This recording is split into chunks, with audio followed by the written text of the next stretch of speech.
Nobody was showing. And I went to look online and I thought, well, who's helping? And I found agencies that were charging stupidly high amounts for what is literally common sense tactics. So what I did, I put my hand up and said, listen, I was more than happy one night after the restaurant is closed, put on a little workshop. I'll get my whiteboard out and I'll show you 5 things that I can do that I'm doing right now to increase my direct booking so I don't have to rely on these OTAs. Who wants to attend? And 5 people put their hand up. And that was 2016. That was the first ever people to put their hand up. It was the first 5 people I ever taught. And it just literally has snowballed from there. I created a Facebook group called the Hospitality Community because there was no online help and support. That was meant to be just for Scarborough and Whitby. But just like with anything, word of mouth spreads. And people, I was going in every day and sort of saying, listen, this is what you do with Facebook. This is what you do with all these things. And the word spread. And in 4 years, it has now grown to over 6,000 members all over the world, every walk of hospitality. It's got an engagement rate, which is really important. What's up, everybody? My name's Mike Sjogren, here with my co-host, Emmanuel Pani. We're part of a group of specialized real estate investors you've probably never heard of. We didn't start with deep pockets or wealthy families, and we don't rely on 401ks, mutual funds, or traditional real estate investing. In fact, many of us don't even own the properties that fund our freedom. If you ask the money experts out there, they'd say what we do is impossible, yet it's happening every single day. It's happening through a new niche called short-term rentals. We are Short-Term Rental Nation, and these are our secrets. What's going on, everybody? Welcome back to another episode of the Short-Term Rental Secrets podcast. I am your host, Mike Sjogren, here with my main man and brother from another mother, Mr. Emmanuel Pani. What's up, E? My brother, I love when we do days of back-to-back shows because I am so fired up from the previous podcast, and I get fired up when we start talking to the new guest about this podcast. So it's just so exciting. The previous podcast, guys, if you haven't listened to it, it was amazing. Covered everything from vacation rentals to getting to a little boutique hotel, and just such a cool story with the guys. And I'm really excited for this guest because, I mean, the direct booking god, I hear, at least that's what the rumor is. So that's you know, I'm excited because we can all use more direct booking and less money to Airbnb. So yeah, I'm stoked. Yeah, absolutely. So I connected, and I'll introduce Mark in a second, but I had heard him, I don't know, give a presentation maybe 2 or 3 months ago at a mastermind group that I was in. And just, you know, I hadn't seen anybody else that can really articulate and really drive direct bookings. Like, so many people are like testing things and trying things. And Mark has been at this game. He grew up in this game, and I'll tell you his backstory in a second. And he's really refined that process, and he's helping hosts, you know, start getting their own bookings, driving their own, you know, direct booking website, doing marketing, and actually like creating a brand instead of just getting a listing, getting a property, throwing it on Airbnb and just letting it ride. This is, you know, really taking your short-term rentals and turning it into a business. So without further ado, I want to introduce Mark Simpson. He is, he's got a company called Boostly, which is basically catered to helping hosts launch, automate, and scale their short-term rental businesses and really start to drive direct bookings. And, you know, his backstory, he grew up, you know, as a kid over in the UK. And I believe it was his parents or his grandparents, they owned like a boutique, like B&B type of property on a farm. And when he got a little bit older, he started looking at, all right, how can I help them actually start to market this thing and get more, you know, people here? And over years and years of refining, you know, a website and different marketing campaigns, he's really dialed in this process, and he's continued to evolve that over the last, call it 10 years, as things have really changed with social media and websites and all the OTAs and platforms. And I refer to him as like the king of direct bookings. Like, he is the guy to learn direct bookings, and he's got some amazing content on YouTube, on his website, and we'll link all that stuff up in the show notes. But without further ado, Mr. Simpson, welcome to the show, man. Thank you very much. I said off air before I realized we even came online, I'm jealous of these backgrounds. I've got this plain white background here. I want to get my live STR secrets background. We'll send it to you. Yeah, that's all I wanted. And I do love that intro. I love that intro. I was saying off air, I've been binging on the YouTube videos. And I live for that intro. So to witness it live is a dream come true. So thank you for having me. Yeah, that's awesome. Thanks for being here, man. So why don't you, I know I gave like that 30,000 foot, 30-second overview, but kind of walk us back through that, you know, growing up in the hospitality industry, basically, and where that has taken you and how you started getting in the game and now, you know, where you're at now. Yeah. So I'm from a little town called Scarborough in the UK. It's the northeast. It's a fun fact. It's the second most visited area in the UK after London. And not a lot of people know that. It's a tiny town, but it was one of the first ever touristy towns in England because of the when they installed the railways back in the black and white days. And in Scarborough, Whitby, and the Yorkshire coast, every second or third house is a form of hospitality, whether it's a B&B, a hotel, or a rental. It's just so popular. And I grew up on a 200-acre farm. So like you say, Mike, it's actually a 6th-generation farm. It's been around for you know, in England, buildings of history, you know, unlike the USA, buildings of history past a couple of 100 years, you know. So it's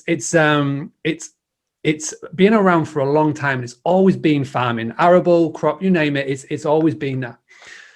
It's really interesting that recording this now in the middle of a pandemic and a crisis, because in the 90s there was a thing called the foot and mouth crisis in England, and farms were absolutely destroyed because they're having to kill off a lot of their profit, their livestock. And my parents, they had an amazing foresight for this. And they basically transformed one of the barns into a 4-bed bed and breakfast. And it was like farm stay now. You can literally go on Instagram and you can find tons of farm stays, you know, because they're Instagrammable. But back then, nobody was doing it. So they were one of the early movers, which is a real cool like business lesson even for now. When everybody's zigging, you zag. And again, they didn't know what they were doing, but they did it. And this is like before the time of the internet, you know, this is before the time of Google. So they opened in the middle of nowhere and they just give it a go. And it was really successful because the views are stunning. It's an epic location. They did the old school advertising in magazines and newspapers, and word of mouth obviously was really popular back then. And I'm growing up in all of this. So I'm 5, 6, 7, 8, 9. I've gone from being on a 200-acre farm where nobody's there to always having somebody in your kitchen every single day, which is insane. You know, I've always just had people around, and I've grown up in that, which is probably why I'm so used to talking, which I'm quite good at doing this. But what happened is that I'm like 12, 13, 14, and this is getting really popular. So they knocked down another barn and they turned that into then a 14-bed guest house, and it's getting even more popular. So they added tea rooms on and a restaurant. So we're getting the local trade. And, you know, I'm seeing and I'm witnessing all of this. I'm working in it. I'm doing all the beds, changing all the beds. But, you know, as a 14, 15, 16-year-old, I am hell bent on doing one thing, and that's escaping. I want to escape Scarborough. I want to escape this little bubble of England where I live. And my passion is soccer, football as we call it over here. And I'm a massive Liverpool fan. And I wanted to be more than anything a football player. But there's one problem. I am shit at football. Not very good at all. But I could coach it. And I figured I could coach it. So I dropped out of college. I got a job working for the local coaching team. And I started doing youth development. And I got good at that. And I got my qualifications. And then I got a job offer in America. And I was like, amazing. So I jumped on a plane, got to America. That was my escape. And I did that for 6 years. Traveled every state in America. Absolutely loved the place. But then I realized that the only way for me to get like a proper coaching career over there, I needed to have a playing background, and I didn't. So in 2006, I came back to the UK, and my buddy had just finished uni, and he was like, right, I'm off one-way ticket to Bangkok. Do you want to come? And I was like, Thailand? Yeah, amazing. So I jumped on a plane and went off with him, spent whatever money I saved up in America. And I did that for 2 years, just traveling, just bouncing around, backpacking. We got to Australia, and I did what everybody does, very stereotypical Brit in Australia. I worked in bars, restaurants, again, back in hospitality. And after I grew up, I came back home in 2009, me and the same buddy, my best friend since 3, we were sat in a little cafe in Scarborough, and we were like, right, where are we going to go next? And the only obvious place to us was London. So we jumped on a train, proper Dick Whittington style, down to London. And that's where I fell into marketing and sales. So it was at this job which is Yelp, which is a US based company. So at Yelp, it was Quip at the time, but it got acquired by Yelp. But I was basically doing sales and marketing. And I just became obsessed with all the things marketing. This is 2013.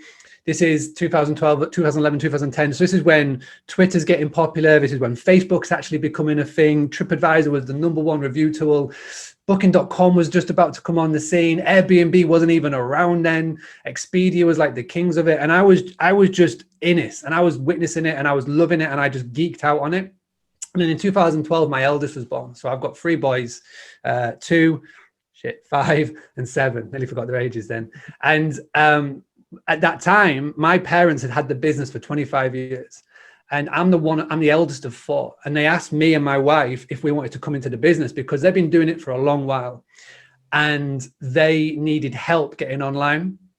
And we thought about it for a minute, and we said, yeah, let's do it. So we went back up to the farm, and we just got stuck in, living it, breathing everything, like 24 hours a day we were doing it. And my job, like Mike said, was to implement marketing tactics into the family business. And I just went all in. Facebook, Twitter, Instagram was starting to get popular at the time, Google, you name it, just all of the tactics. So we got listed everywhere, did all of the things, and it went really well. So in the space of 18 months, we grew to the top 3 rated business on TripAdvisor in the area. We had the largest followed Facebook page independently in the area. We were winning awards. And the main thing is that we weren't relying on online third parties to bring in our bookings. This is the key. Because in 2016, I started to go to local tourism meetings, and I started to meet other hosts, other bed and breakfasts, rental people that were doing Airbnb, whatever, we all used to meet. The local council used to put them on. And it was at these meetings, I realized that so many of these hosts were over-relying on booking.com because they were complaining. They're saying we're paying too much commission. The guests aren't as good as when they book direct. And I just said to him, well, what are you doing? What are you doing to get your own bookings? Because I naively thought what I was doing, everybody was doing. And that's not the case. When you sort of zoom out, just because you're doing something doesn't mean like the next door neighbor is doing it or whatever. So after listening to him complain for a while, I started to look around to see what help there was. And there was nothing. Like these councils were not doing anything. They were saying, listen, what you've got to do is you've got to do X, Y, and Z. Nobody was showing. And I went to look online, and I thought, well, who's helping? And I found agencies that were charging stupidly high amounts for what is literally common sense tactics.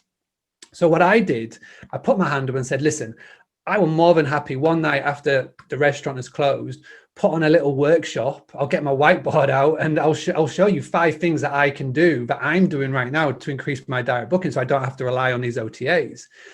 Who wants to attend? And 5 people put their hand up. And that was 2016. I was the first ever people to put their hand up. It was the first 5 people I ever taught. And it just literally has snowballed from there. I created a Facebook group called the Hospitality Community because there was no online help and support. That was meant to be just for Scarborough and Whitby. But just like with anything, word of mouth spreads, and I was going in every day and sort of saying, listen, this is what you do with Facebook. This is what you do with all these things. And the word spread. And in 4 years, it has now grown to over 6,000 members all over the world, every walk of hospitality.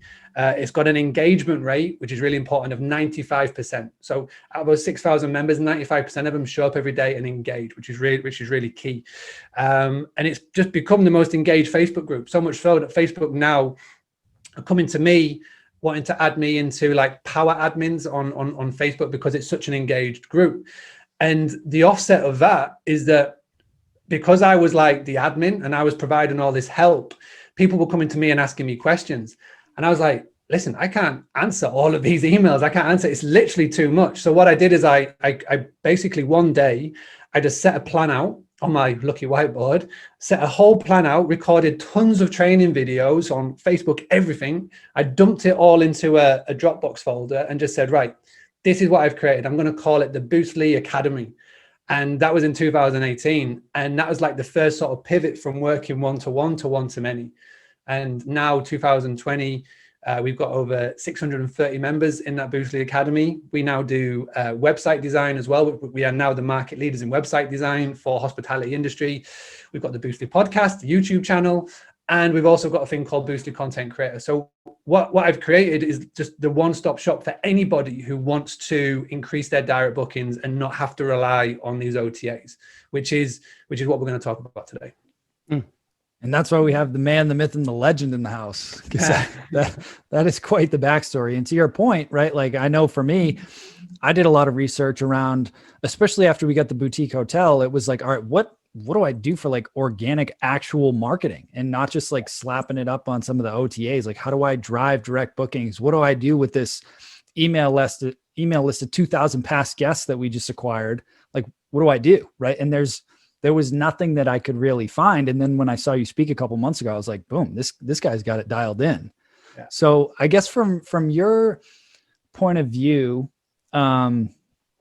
if you were working with somebody that's, got some properties up, say they're on Airbnb, Vrbo, maybe booking.com, what are some like strategic steps, like from a timeline standpoint? Is it immediately get to the direct booking website up and then set up an Instagram, or like from a tactical standpoint, chronologically, like what types of things would you have somebody start doing? Yeah, amazing. I'm literally going to say any questions that you've got at all, throw them at me, because I'm more than happy to answer. We can go for a record length of time for a podcast if you want, because this is what I love talking about. So first and foremost, and I assume that most of the people that are listening to this are probably at a stage where they're over-reliant on Airbnb. They might be listening on Airbnb because it's an American thing, it's just easy to do, right? So the first thing, and I am part of a lot of Facebook groups. I'm part of these groups because I like to see what the conversation is, because it helps me to what to talk about.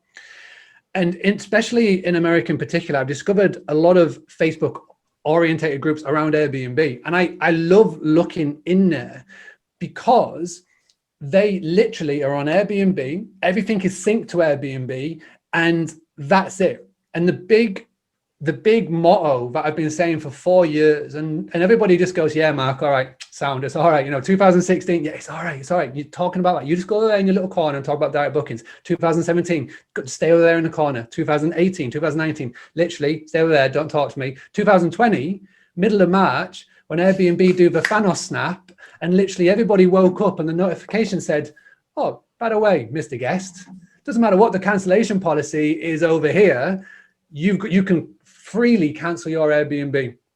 And not one step. And, they've come out now and said, listen, this was an error. But at not one step did they give us, the host, prior knowledge, right? So literally, we all woke up and to cancellations. And I was in these Facebook groups and I was just watching post. Literally, people lost tens of thousands, all of their revenue over literally a Thanos snap. And that right there is why you never, ever, ever build your house on someone else's land.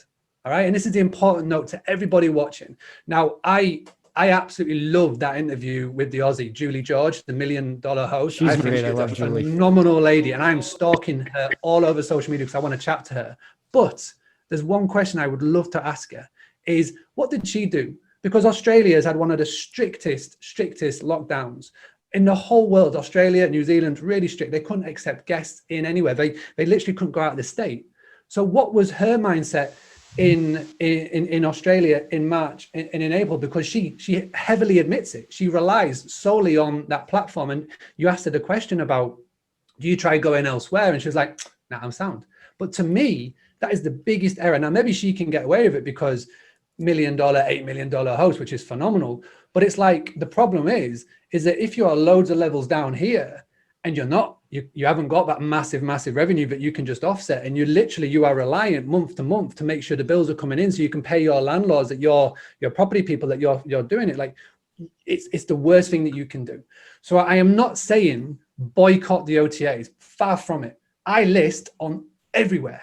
I am, I don't know how far I can swear on here, but I'm a slut for it. I will literally put it everywhere. I will put our property on every channel, because you have to diversify where your business is, and I did a training video. It's 30 minutes long. It's one of my most watched YouTube videos, because I literally showed you how to pick websites and listing sites that are relevant to your niche, to your location and to what your business is all about, right? And this is really important because you need to be listed on Airbnb. If you do a Google search in your location and you do, for example, family friendly property or boutique hotel in Boston or boutique hotel wherever, and out of the top 10 searches on Google, if Airbnb come up 9 out of 10 times, well, don't be silly, don't be stupid, list on there, because that's where all the traffic is going. You know what I mean? And the trick is, though, that you get listed everywhere. Now, the first thing that people say to me on that is, well, Mark, I'm then going to have to update my calendar on X, Y, and Z. It's going to take me lots of time. Well, no, you don't, because you get clever. You get a PMS, property management software, channel manager, which then, and I know you've had Anurag from Price Labs on, again, you get Price Labs, channel manager, PMS, you're sorted. You can literally go everywhere. And a thing about a good PMS and a good channel manager is that you input the rates once on here, and then it can offset everywhere. So you'll never get double booked, which again, in 2016, this wasn't around. You know, I had to very, very quickly, when a booking came in, I very quickly had to log on to Airbnb and block it off. But now that's been sorted. You know, the reason why Airbnb right now are pivoting to a 15% commission model and scrapping the service charge is because they are taking on booking.com. And booking.com have got a flat rate of 15%. They don't have this service charge. This mad service charge that the guests pay is always like this sticking point. And this is where Airbnb are struggling right now, because they're going, right, let's knock off the service charge, make it look like a win. And to the actual host itself, they've got a lot of explaining to do to jump from 3% to like 15% or whatever it's going to end up being. And because Airbnb are doing that, because they know that the only way they're going to take on booking.com, the only way they're going to integrate Hotel Tonight, and they're going to actually be able to take them on, is by having a system that is literally viable on PMSs, channel managers everywhere, because that's a major problem at the moment, right? So what you need to do as a host, number one, if you are, all of your bookings, all of your calendar comes out of Airbnb, your homework tonight, and I want you to message me tomorrow, is go and sign up to a PMS. Now, the problem, I could ask Mike, I could ask Emmanuel, I could go into the SDR group with Jasper and Eric, I could ask 10 people and go, right, 10 people, who do you use? The problem is they'll all tell you a different one, because there are over 300 different PMSs. It's ridiculous. You know what? There's definitely not a monopoly in that market, right? What I did is I interviewed 100 people and I did a proper pros and cons. So if you go to Boostly, boostly.co.uk/PMS, the blog is there. Go and read it, find one that works for you, and off you go.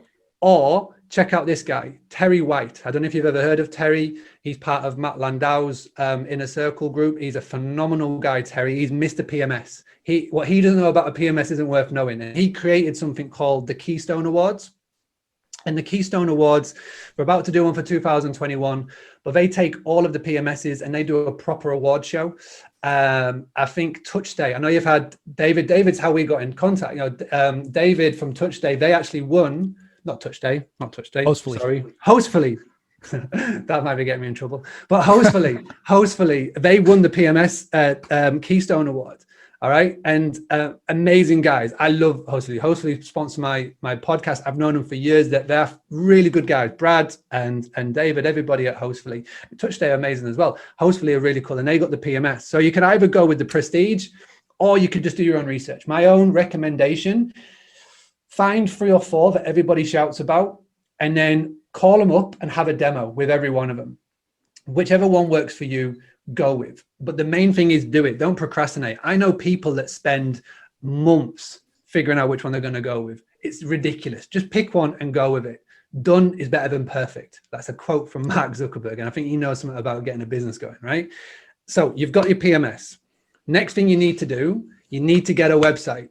You know, one of the main things why guests book with Airbnb and booking.com is because they think it's safe. You know what I mean? They think it's safer to book with Airbnb and booking.com to book direct. Why?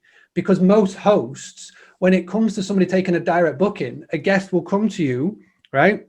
And they'll go, Mark, to book a view direct. And me with no website, and I'm literally using a Gmail email account, go, yeah, absolutely. Send me an email to Mr. Mark Simpson at gmail.com and give me your PayPal details and I'll take a payment. It's like, whoa, what's going on here? You know what I mean? It's got to be secure. I don't know you from Adam. So you need to get a website. You need to look like you actually know what you're talking about. It's super simple, you know. All of these channel managers, they offer a free website. But if you're going to do this properly, don't go for their free website because it has no bearings in Google. You are so restricted in what you can do. It's free for a reason. You know, if you buy cheap, you buy twice, right? So get a WordPress website. That's the main thing I would say. Wix, Squarespace, all of that. Just get a WordPress website. You know, I'm literally knocking off everything that you need to do here because it can all be overwhelming. It's the first thing that you've ever heard about this lark, right? So you've got a website, WordPress website. You've got a PMS, which is literally powering your bookings. Then what you've got to do is on your website, you actually have to state the reasons why someone should book direct. This is my biggest, what's the word? Pain point? Well, come on, help me out here. Thing that annoys me, right? Is that so many people have a website, lovely picture, right? You scroll down and go, oh, this is a little bit about who we are. This is a little bit about the family. This is why we got into this. Amazing. A little bit more about the properties. You go down a little bit more. This is how you book. Lovely. Not one mention about the benefits of booking direct. And I'm going to give you all a top tip right now on how you can actually convert an Airbnb booking into a direct booking or a booking.com booking into a direct booking with literally one simple thing and it costs you no money at all. All right. Are you ready for this? Is that all right to do? Oh, I love the build up. Okay. Let me have a drink first because I talk a lot. I've just had some nootropics and it just literally gets my brain going. You ever seen that movie Limitless? Yeah. Mm-hmm. Yeah. Have a nootropic. All right. Next thing. So what you're going to do is you set up your PMS and you've got an automated email service. So Mike and Emmanuel, do you have a PMS? Yeah. Do you have a property manager? Yeah. Who do you have? Yes. Yep. Hostfully. We actually just both moved to Hostfully to check it out. So. Sponsors, they're going to love me for it now after I've called them a touch day. I do apologize again. So right, you've got Hostfully and you've got automated emails, right? So when a booking comes in, doesn't matter what platform it comes in, right? You get an automated email that goes out to the guest, right? In that email, everybody amend the copy. All right. So your check-in time, Mike, what's your check-in time? 4:00. 4:00, right? Here's what you're going to do. On your check-in time will always stay 4 p.m. All right. What you're going to do though, is you're going to go onto Airbnb, you're going to go onto booking.com, Verbo, Expedia, and change that check-in time to 6 p.m. All right. So you've got 4 p.m., 6 p.m. And bear with me on this one. Now, when the email confirmation goes out, so it's going to be, dear Mark, thank you so much for your booking. Just to confirm, you're staying in here. Your dates of arrival is here. Your checkout date is here. Please read the next information. It's really important about your check-in. If you have checked in, if you have booked with us, via email, phone call, or our website, your check-in time is 4 p.m. If you have booked with us via a third party, i.e. Airbnb, booking.com, call them out. Your check-in time is 6 p.m. If you would like to chat about your reservation at any point, please call me directly on my mobile, my WhatsApp, whatever it is on right? Now, psychologically, if I'm a guest and I see that email, what are you going to think? God damn it. I want to check in earlier. Yeah, because when you go on vacation or when you go for a work do or a wedding or whatever, you literally want to get to somewhere. And if you've done a drive, you know, I've got 3 boys. After 3 hours, they go batshit crazy. They literally, I could just put them outside the window, you know, they literally are doing our heads in after 3 hours. So if you're a family and you've driven for 3, 4, 5 hours and you get to the location, the last thing you want to do is to then have to go somewhere else for a couple of hours before you can get in, right? Psychologically. And in the end, if you're going to an event or whatever, you just want to get in, dump the bags and go. Now, if you see that email, psychologically, you're thinking, well, hang on a second. If I'd have booked direct, I could get in earlier. How do I get that earlier? So what's he going to do? He's going to pick up the phone and call you because you've made it, the barrier of entry so easy. So they'll call you. And then when they call you, it's just how good your sales is. Of course, absolutely, Mark, no problem. So just so I know, can you just confirm, please, your email address and just confirm your card details? If you just go on to X, Y, or Z, go on to Airbnb, go on to booking.com, cancel your booking for me. I can't do it for you. You go and cancel it. And then what I'll do is I'll book you in directly. You'll get an email confirmation. You're all sorted. You get the earlier check-in time. What I'll also do It's an optional extra. I'll also knock 10% off the price, because again, Airbnb moving to a 15% commission model, booking.com 15% plus commission model. If you can knock that, save 5%, then every booking you're saving 5, maybe 10%. You don't even have to have that at the monetarial value, because people don't care about money as much as what we believe that they care about money. What they want is the incentives. They want to get in early. You know what I mean? So save the incentives for your direct bookers. And whatever you do, talk about it on that website, on that homepage. Earlier check-in time when you book direct, welcome pack when you book direct, free Wi-Fi when you book direct, you know, and then go on to the OTAs and mark it down that this is the 6 p.m., whatever, you know what I mean? Talk about it. If you go on, and if you're thinking, well, this sounds all well and good, but can we do this? All you need to do, go look at Hilton. Go look at Marriott, go look at these big chains, go look at what they do, go look at their benefits of booking direct, and you will see every single one of them have got an awards program or a rewards or a whatever program. It's the most simplest way, but nobody does, but it works. 100% works. I know, because I've worked for me and my family business, and it's worked for over 1,000 people. That I've got over 1,000 clients now, and we do this and we help them do this. We show them how to do this, and it's literally done in minutes, and you can forget about it. So it's a set and forget. Let's just say on average 4 out of 10 times it will work. But those 4 times you can collectively save 5, 10, 15% commission. Amazing. And before anybody thinks it, because I guarantee in the comments, somebody now is sat there going, oh, Mark, won't booking.com and get annoyed at you? No, because you haven't initiated anything. It is the guest canceling, not you. You as the host can never, ever, ever cancel a booking, because your algorithm will get, you know, you never want to do it. But if the guest does it, you're sound. Guests cancel all the time. Average 36% cancellation rate when a guest books on an OTA, which is stupidly high. So it just goes down on that. So there you go. Any questions? Oh, so many, but nothing particular. I mean, actually, what is important to kind of listen to, and I think this has been a theme of everybody that we have on the show in the past month, is the clues to our success are in all the other industries that kind of tie into our industry, right? Because if you are a marketing guy and you can bring what Mark was able to bring to the vacation rental business, that's when you can revolutionize your business, right? So what is it like? It's funny, right? I had this memory as soon as you started talking about your family with a B&B. I had this memory that I haven't had since I was a kid, but my family, whenever we used to, I was born and raised in Sardinia, Italy, right? So to us in the summer, we want to do something different. We would go to the UK. And I remember staying in a B&B in the UK. And that was the very first time we did that. And was out in the farm, and the lady had chickens in the morning, and she made tea with biscuits, right? And it was this whole experience. So what is that business like now? Like, do you guys have it still? Do you run it yourself? Well, right now, where we are at this stage, and I don't know when this is going to, I know this is going live in the Facebook group, but like out into the public, right now, there is an offer. So the business has actually been for sale for 3 years. We moved into the business back in 2012 with one goal: to grow, to then sell it at the peak, you know? And it's not just a B&B. So it's 3 holiday cottages. It's also a wedding venue, a restaurant, tea rooms. It is the whole shebang. It was like a proper experience when you go. And then in 2017, late 2017, early 2018, we put it on the market. And long story short, lots of faffs. And, you know, it's actually, this is a funny story. There was meant to be a completion this year on March the 26th. On March the 23rd, Mr. Boris Johnson put the whole country in lockdown. So obviously on the 24th, the mortgage company called for the buyers and go, nah, this ain't happening, which is a shame. You know, I've never told anybody that.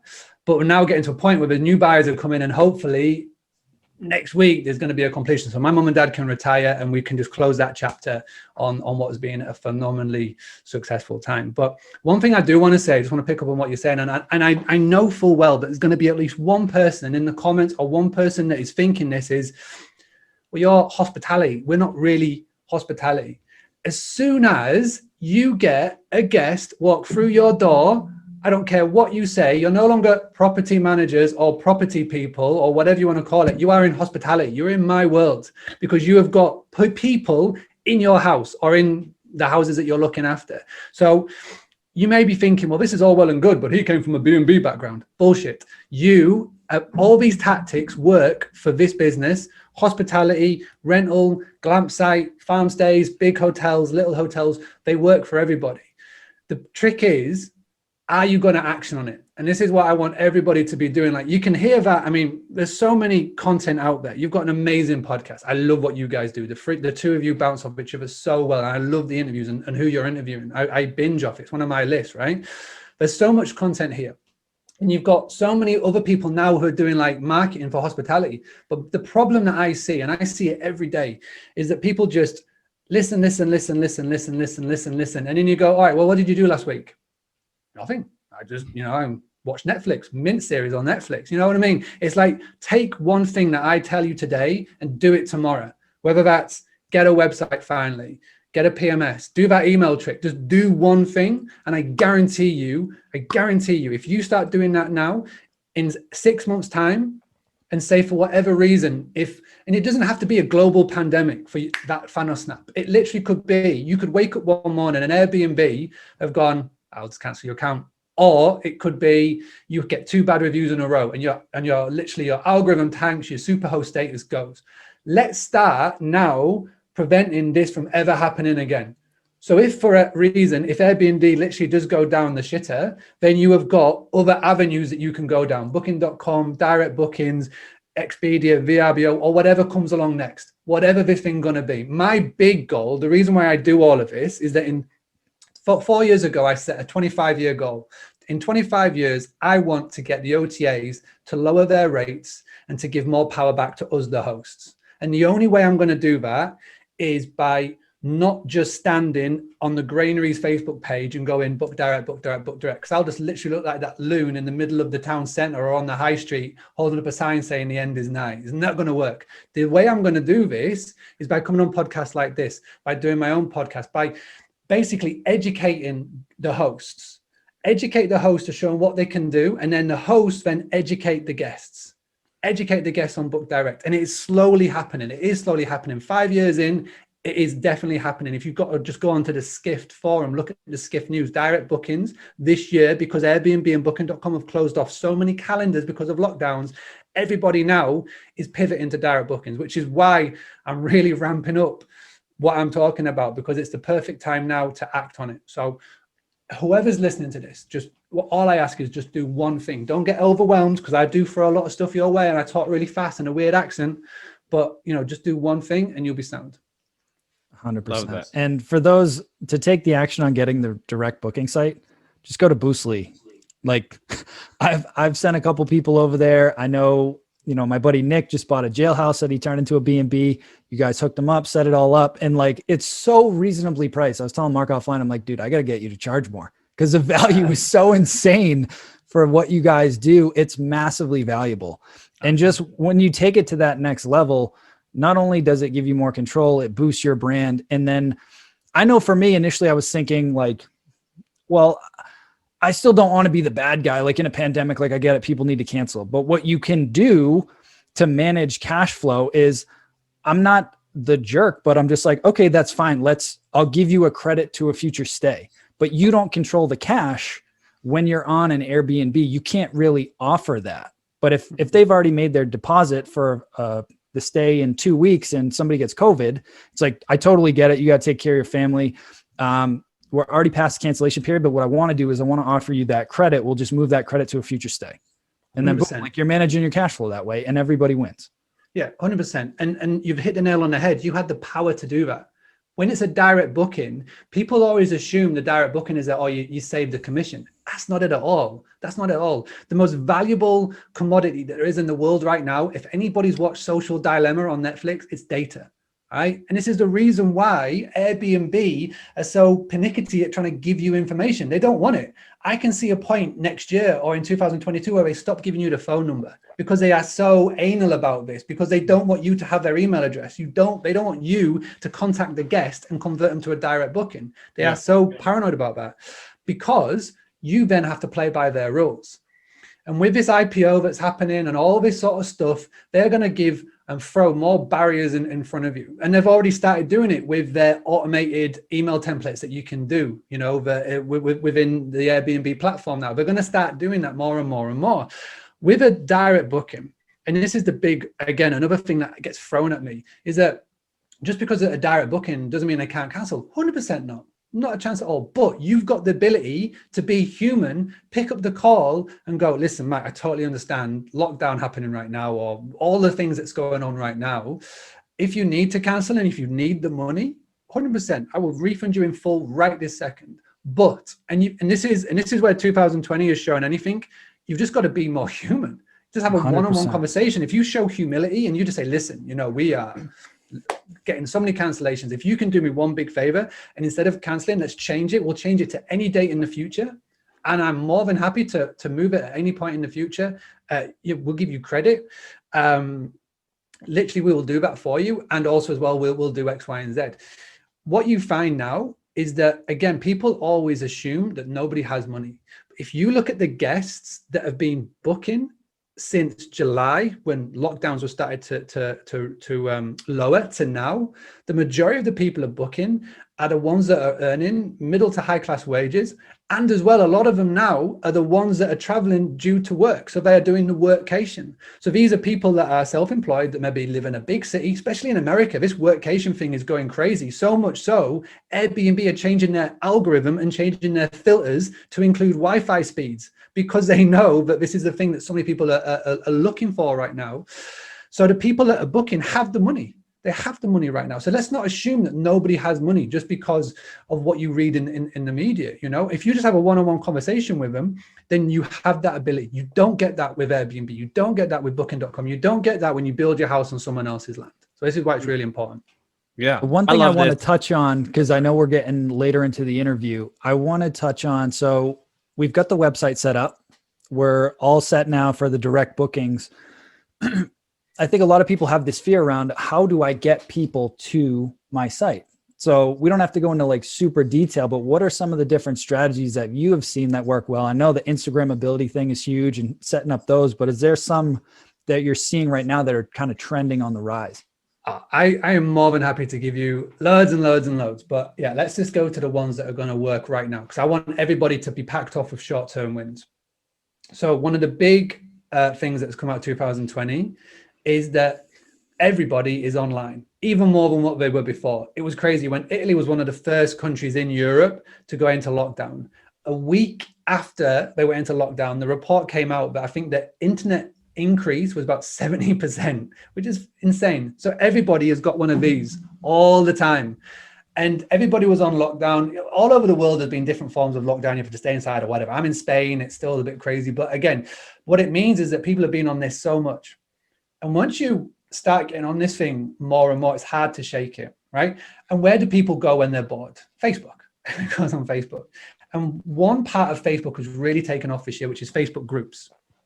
Now, you may be going, well, Facebook groups, I thought that's where you sell stuff. No. There are Facebook groups for every niche. Just try it right now. Well, we're talking in a hospitality group. There is groups for Lord of the Rings or frigging knitting or whatever it is. I don't watch TV anymore. So, but you know, you get my point. There's a Facebook group for every niche, like hobby, whatever, you know what I mean?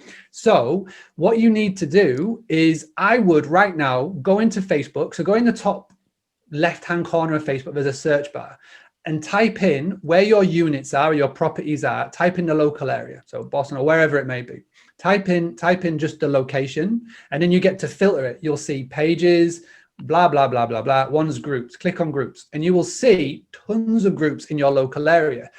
Try and join either a business networking one, try and join one of these for sale groups, whatever it may be, like photography or whatever it is. Join one of them. Save it as a note on your phone, save it in a Google Sheet, whatever. Then go and find a niche. So boutique hotel, or it could be family friendly, dog friendly, solo travelers, whatever it may be, by the beach. Find a group in your city or your county, your state or your country, all right? A niche, join that. And then what you're going to do next is you're just going to go and find a wider area one. So obviously in England, this may be a bit easy because these county ones are not as big. Like states in America, like Texas is friggin' huge. You know, you can fit like 13 whales in friggin', not like the animal, but the country whales in Texas. But you know what I mean? You can sort of pick out a larger area. By doing this, some of these groups will have 30,000 plus people in them, which is ridiculous. 30,000 people. If you could just fit 30,000 people in a room and you got the ability to go, here's my business, it's phenomenally powerful, right? But we are so blasé and just going, it won't work. But give it a go. And what you got to do in these groups is you got to become the go-to, otherwise known as the Cheers method. Do you remember the 80s TV sitcom Cheers? You know, Ted Danson, everybody knows his name, right? This is what you've got to start doing.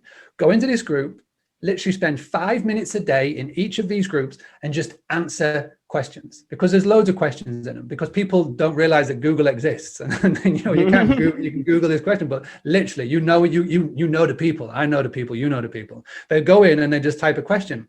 Don't pitch what you do. Don't mention your property. Don't do any of that. Just give value, give support, just answer the question.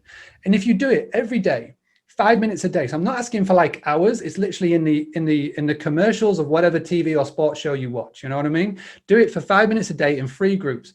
And over the course of time, because you're showing up and you're giving guidance and answering questions and just being the go-to, what will happen is eventually there'll be that golden post where someone will come in and say, hey, I'm traveling from out of town. I'm coming into the area. Does anybody recommend a place to stay?